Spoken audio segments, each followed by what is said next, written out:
یرجع العبد العابق الا الی مولا.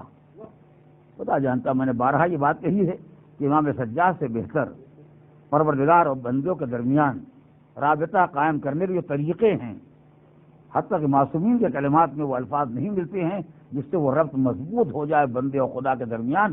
مالک کی بارگاہ میں گزارش کرتے ہیں هل یرجع العبد العابق الا الی مولا. پروردگار میں جانتا ہوں میں تیرا وہ بندہ ہوں جو نالائق ہوں، مالک سے اپنی جان چھڑا کے بھاگ گیا ہے، مگر ایسا بھاگا ہوا غلام بھی پلٹ کے کہاں جائے گا؟ شام کو مولا ہی کے گھر آئے گا.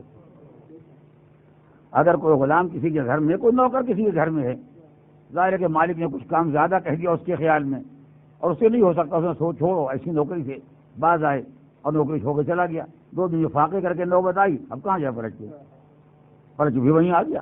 صاحب معاف فرمائیے گا، مجھ سے غلطی ہو گیا، میں نالائق تھا، میں آپ کا گھر چھوڑ کے چلا گیا. جانے کے بعد تجربہ ہوا کہ ایسا کریم گھر تو دیکھا ہی نہیں ہے، ایسے شریف لوگ تو ملے ہی نہیں ہیں. اب لگا خوش آمد کرنے کے لیے تاکہ دوبارہ پھر نوکری میں رکھ لیا جائے. تو بھاگا ہوا نوکر پلٹ کے کہاں آئے گا؟ ارباب کے بعد بھاگا ہوا بندہ پلٹ کے کہاں جائے گا؟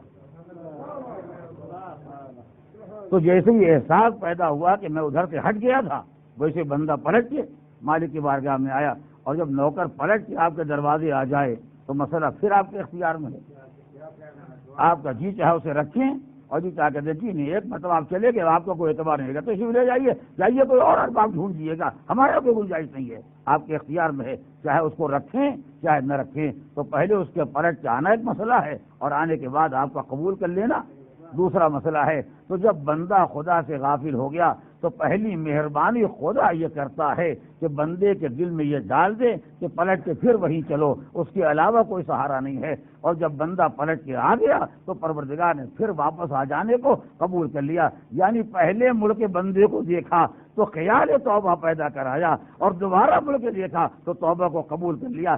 بندہ ایک دفعہ اسے دیکھتا ہے، وہ 2 مرتبہ بندوں کو دیکھتا ہے.